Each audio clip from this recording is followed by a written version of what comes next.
listen to our final speaker, who is a very interesting musician, who's been a musician for a quarter of a century.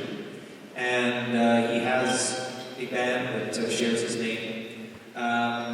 He sings, he plays acoustic guitar, and over the course of 52 weeks, he did some amazing stuff with his skills with music. And he's actually got an album coming out as a result of the work that he's done over those 52 weeks. So I'm looking forward to what he has to say, and I'm sure you are as well. His name is Simon Van Hent. Please, Simon, take the stage.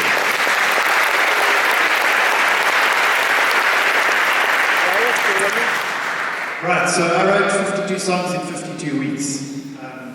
What set me off on this crazy idea of wanting to write a song a week for a year? It all started with something I heard in an interview with this guy called Ira Glass, who's the presenter of this podcast called This American Life. And he talked about something he calls the gap. And he says basically the thing that inspires us to want to be artists is we have good taste. We know what good art is, we love it, and we seem to emulate it. In my case, it was songwriters like Bob Dylan, Paul Simon, and Neil Young. In my early 20s, I immersed myself in their music, and all I wanted to do was be able to do what they could do. And as we set out on our journey to become artists, we start creating. And because we have good taste, we can tell the difference between good art and bad art. It soon becomes apparent to us that the art we're creating at the beginning of our journey doesn't match up. There's this huge gap between the art we're creating and the art we're aspiring to create. And basically what we realize is that we suck. So the problem with this is it causes a lot of people to give up very early in their journey, believing that the ability to create that great art is some God-given talent that they just don't have. But what Ira Glass explains is that the only way you can close that gap between who you are and who you're aspiring to be as an artist or whatever you're doing is to put in the hours and do the work. So I decided I wanted to put this to the test and find a way to make myself to work really hard at my songwriting. But I knew that without some kind of some kind of externally imposed deadline, or short of chaining myself to my desk, I wasn't going to have the discipline to do this.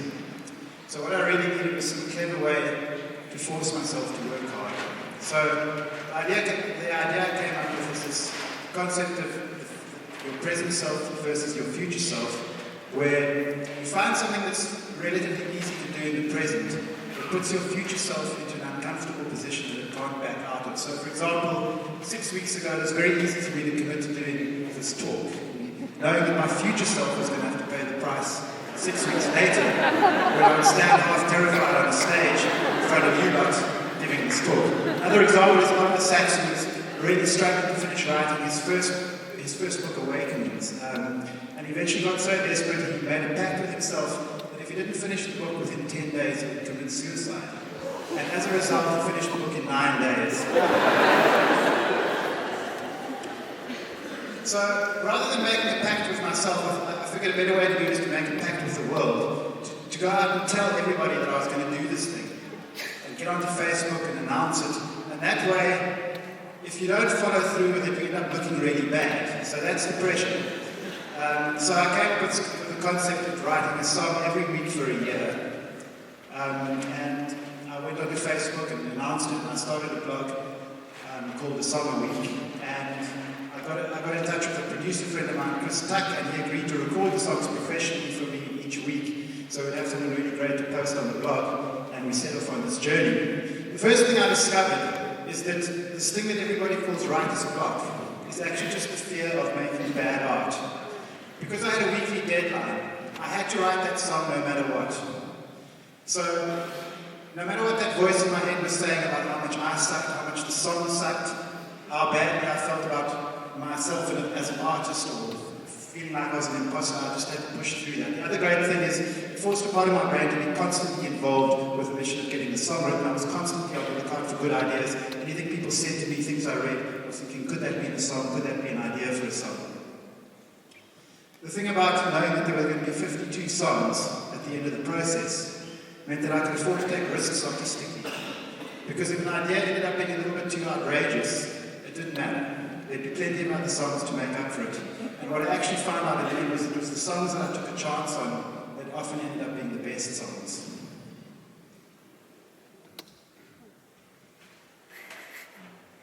I found the best way of dealing with the stress of the weekly deadline was to get into a daily routine. So I would set aside time each day for brainstorming song ideas, time for working on lyrics, etc. And I've also set aside at least an hour every day just to wander on the mountain and let my thoughts go where they wanted to go. And I found that was often where the best ideas came from.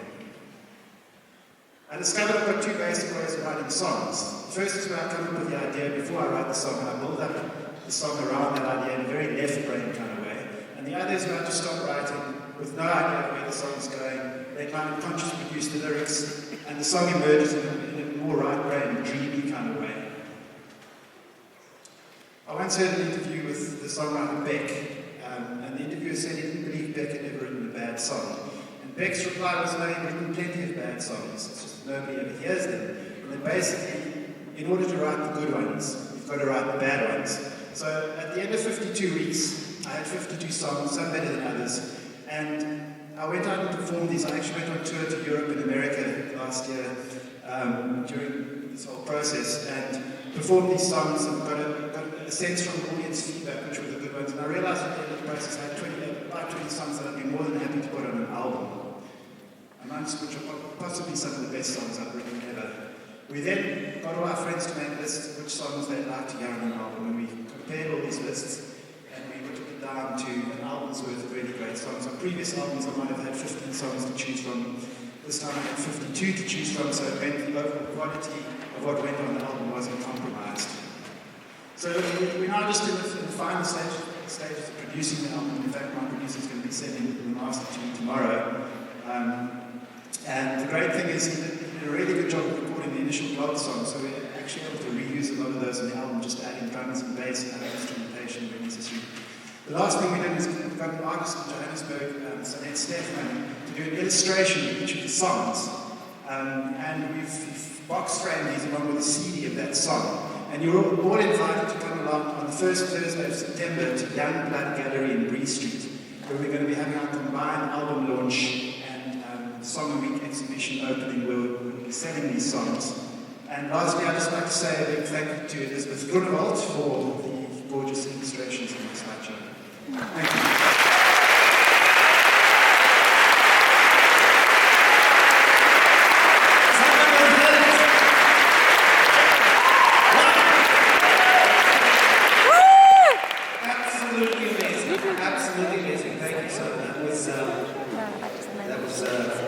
Inspiring. That's what we try to do. Have any of you been inspired this evening?